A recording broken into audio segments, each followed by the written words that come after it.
Assalamualaikum warahmatullahi wabarakatuh. Perkenalkan, nama saya Dinda Nida Nur Zahra dengan NIM 2108192 dari kelas 2B. Materi yang pertama yaitu ada fungsi dan layanan pengaduan online KPAI. Adapun pengertiannya yaitu KPAI adalah lembaga negara yang telah terbentuk yang berdasarkan Undang-Undang Nomor 23 Tahun 2002 tentang Perlindungan Anak, khususnya anak-anak berbangsa negara Indonesia. KPAI ini bersifat independen. KPAI ada di berbagai daerah, yaitu Komisi Perlindungan Anak Daerah yang dibentuk oleh pemerintah daerah. Adapun fungsi, yaitu fungsi KPAI yaitu melindungi, memperjuangkan, mengawasi pelaksanaan perlindungan anak dan menegakkan hak anak. Lalu yang selanjutnya yaitu analisis kasus ibu membunuh anak. Apa yang terjadi? Seorang ibu yang tega membunuh anaknya sampai meninggal dunia. Yang kedua yaitu siapa yang terlibat dalam pembunuhan ini? Ibu muda yang bernama Kanti Utami dan berumur 35 tahun. Yang ketiga, mengapa hal itu terjadi? Diduga depresi berat karena tekanan hidup. Ia merasa khawatir kepada anaknya akan mendapatkan penolakan dari ayah mertuanya agar tidak menderita. Yang keempat yaitu di mana peristiwa itu terjadi, ada di Desa Tonjong, Kecamatan Tonjong, Kabupaten Brebes di daerah Jawa Tengah. Yang kelima yaitu kapan peristiwa itu terjadi, pada tanggal 20 Maret 2022 pukul 4.30 waktu Indonesia Barat. Dan yang keenam yaitu bagaimana peristiwa itu terjadi.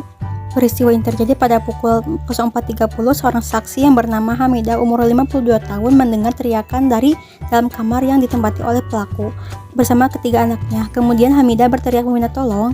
Lalu seorang warga datang bernama Irawan yang berumur 46 tahun. Keduanya berusaha membuka pintu yang terkunci. Saat pintu itu berhasil dibuka, seorang anak yang berinisial ARK sudah dalam kondisi meninggal dunia dan berlumuran darah. Dan korban penuh luka sayatan yang sementara yang lainnya yang berinisial KSZ dan E mengalami luka-luka. Kanti Utami ingin menyelamatkan anaknya agar tidak dibentak oleh mertuanya dan agar tidak merasakan sedih karena suaminya sering menganggur serta tidak sanggup jika kontrak kerjanya habis. Materi selanjutnya yaitu ada peran Lembaga Nasional Perlindungan Hak Anak. Adapun Lembaga Perlindungan Anak Indonesia atau disebut dengan LPAI atau Komisi Perlindungan Anak Indonesia atau disebut dengan KPAI.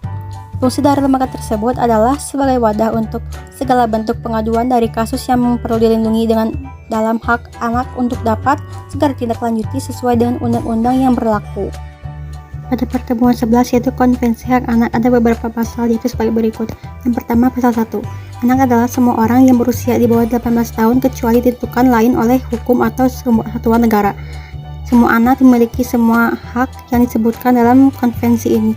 Pasal 2 yaitu hak anak berlaku atas semua anak tanpa terkecuali. Anak harus dilindungi dari segala jenis diskriminasi terhadap dirinya atau diskriminasi yang diakibatkan oleh keyakinan atau tindakan orang tua atau anggota keluarga yang lain. Pasal 3 yaitu semua tindakan dan keputusan menyangkut seorang anak harus dilakukan atas dasar kepentingan terbaik sang anak.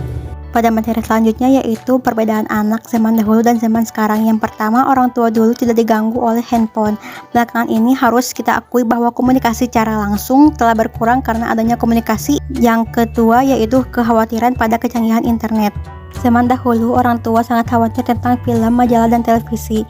Seiring perjalanan teknologi, sekarang orang tua lebih khawatir tentang apa yang dilihat oleh anak di internet. Yang ketiga yaitu didikan orang tua zaman dulu lebih keras daripada sekarang, yaitu dengan kedisiplinan anak dengan keras.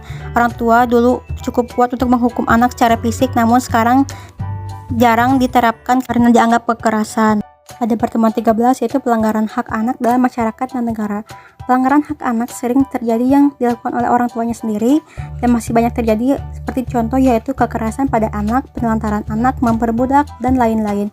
Adapun upaya pemerintah sendiri dalam menegakkan hukum HAM seperti yang tertulis dalam Undang-Undang Republik Indonesia Nomor 26 Tahun 2000 yaitu terdapat pengadilan HAM yang terbentuk untuk mengadili para pelanggaran HAM. Selanjutnya yaitu perlindungan hak anak atas kesehatan dan ancaman gizi buruk. Setiap anak mendapatkan pelayanan kesehatan pada Undang-Undang Nomor 36 Tahun 2009 tentang kesehatan. Adapun posisi KPAI terkait kesehatan dan gizi yaitu melakukan sosialisasi terkait pemenuhan kesehatan dan gizi anak. Yang kedua, mengumpulkan data dan informasi. Yang ketiga, melakukan monitoring, evaluasi, dan pengawasan terhadap pemenuhan dan pelayanan kesehatan gizi bagi anak. Cukup sekian dari saya, mohon maaf bila kesalahan kata ataupun ucapan. Terima kasih. Wassalamualaikum warahmatullahi wabarakatuh.